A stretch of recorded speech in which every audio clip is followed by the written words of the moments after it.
토지 어렵고 길다고 포기하셨나요? 5권을 읽어야 터지는 한 장면이 30초, 릴스 100개보다 당신 뇌를 더 행복하게 만들어요. 오늘 그 비밀을 알려드릴게요. 물론 이건 지능이 좀 따라줘야 가능하긴 합니다. 내가 평균 지능보다 좀 떨어진다 싶으면 이 영상을 봐도 별 소용없을 겁니다. 처음 소개할 스토리는 월선이와 용이 이야기예요. 용이는 옆방에 아들 홍이와 아내 이민혜가 있는데 몰래 와서 월선과 뜨거운 사랑을 해요. 여기엔 좀 복잡한 사연이 있어요. 용이 첫사랑은 월선이에요. 월선과 결혼하고 싶었지만 월선이 무당 딸이라서 못하고 강청댁과 결혼해요. 월선이는 상처받고 고향을 떠나요. 용이와 강청댁 사이는 아이가 없어요. 이들과 별개로 칠성이와 부부인 이민혜가 있어요. 칠성은 김평상과 모의해서 어떤 남자를 죽이거든요. 그게 들통나서 관가에 끌려가고 김평산 아내 하만댁은 그날 스스로 목매어 죽었어요. 이민혜는 자결 대신 애 셋을 데리고 야반도주해요. 이민혜는 거지꼴이 되어 돌아왔어요. 이민혜가 돌아온 후 용이는 하룻밤 실수로 이민혜를 임신시켜요. 그 아이 이름이 홍이에요. 홍이가 태어나기 전 강청댁은 마을에 전염병이 돌았을 때 죽었어요. 이민혜 아들 둘도 이때 죽었어요. 용이 본처가 죽었고 이미가 홍이도 낳았으니 둘은 살림을 합쳐요. 하지만 용이 마음은 월선이에게만 있어요.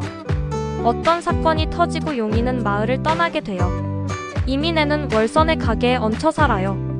그러면서 월선 돈을 빼돌려요. 그 와중에 용이가 월선을 찾아온 거예요. 조선에서의 생활을 아예 정리하고 간도로 떠나기 위해서예요. 비밀리에 진행되는 거라 월선에게만 살짝 말해준 거예요. 그날 계획만 말해준 게 아니라 뜨거운 사랑도 같이 하는 거죠. 여기까지 오는데 무려 5권을 읽어야 해요. 또 하나 최서희와 이상현 이야기도 있어요.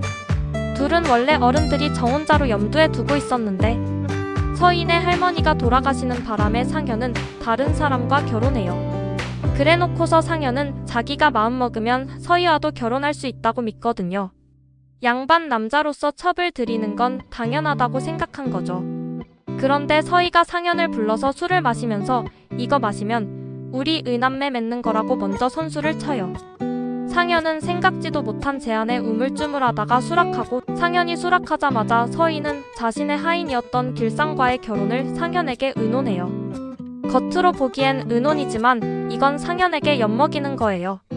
양반 남자가 자기를 첩으로 삼을 수 있다고 자신만만해하는 걸 정확히 꿰뚫어본 서희가 의남매를 먼저 선언해서 그 가능성을 완전히 차단한 거죠. 게다가 하인 출신 길상과의 결혼을 의논한다는 건 난 양반 체면 따위 신경 안 쓴다. 내 인생은 내가 선택한다는 선언이에요. 상현은 자기가 한 수 아래라는 걸 뼈저리게 깨닫는 순간이죠. 이 장면들을 보면 아침 드라마처럼 도파민이 터지는데 문제는 여기까지 오기 전에 넘어야 할 산이 많다는 거예요.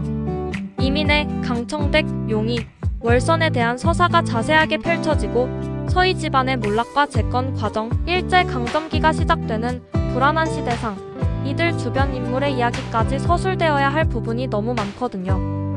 1분도 길어서 30초짜리 영상을 휙휙 넘겨보는 시대에 이렇게 길게 끌고 가는 이야기가 과연 설득력이 있는지 싶어요.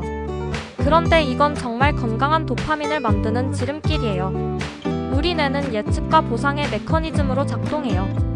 짧은 영상을 넘기면서 느끼는 도파민은 예상치 못한 자극에 대한 즉각적 반응이에요. 문제는 이런 도파민은 기준선을 계속 높인다는 거예요. 뇌과학자들은 이걸 도파민 내성이라고 불러요. 점점 더 강한 자극이 필요해지고 결국 일상의 소소한 즐거움에는 무감각해지는 거죠.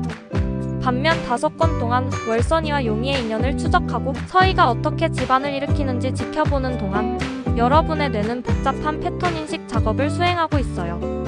전전두엽 피질이 활성화되면서 해마는 강청댁의 죽음, 이민혜의 도주, 홍이의 탄생, 서희 할머니의 사망, 상현의 결혼을 시간 순서대로 저장하고 측두엽은 각 인물의 감정적 맥락을 입혀요. 이 과정 자체가 뇌를 성장시켜요.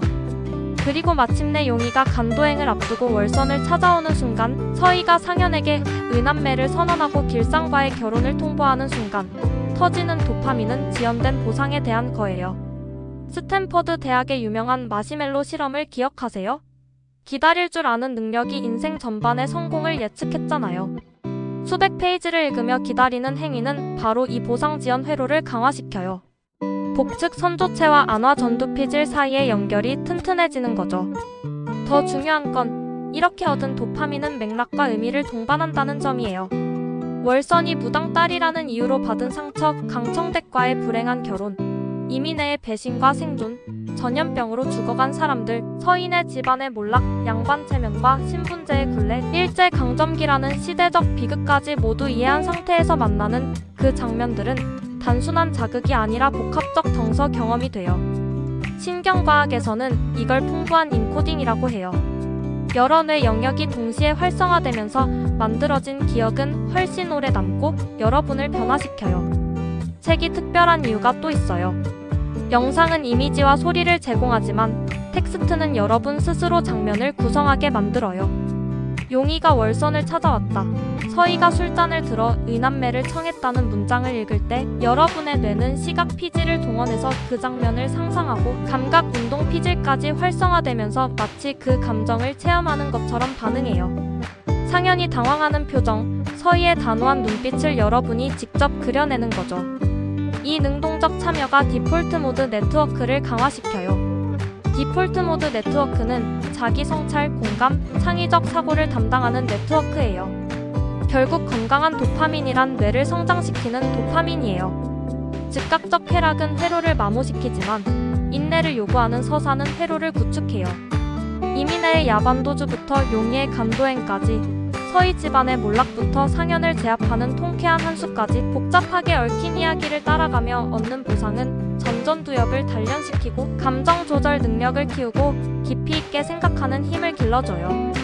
30초 영상 100개보다 토지 속 용의와 월선을 제외한 장면, 서희가 상현을 단숨에 제압하는 한 장면이 여러분에게 더 오래 남는 이유가 바로 이거예요. 여러분의 뇌가 그 순간을 만들어내는데 직접 참여했고 그 과정에서 성장했으니까요. 이게 진짜 우리에게 필요한 도파민이고 이런 경험을 선사하는 도구로 책만 한 개 없어요. 아직도 쇼츠에 빠져 하루에 서너 시간씩 버리고 있나요? 같은 시간이면 토지를 읽으면서 건강한 도파민이 주는 기쁨을 누리시길 바래요. 여기까지 오셨으면 당신은 상위 10%의 지능을 가지신 분일 겁니다. 이제 실천만 하면 상위 3%로 갈 수 있어요. 거기서 우리 또 만나요. 영상 여기까지입니다. 감사합니다.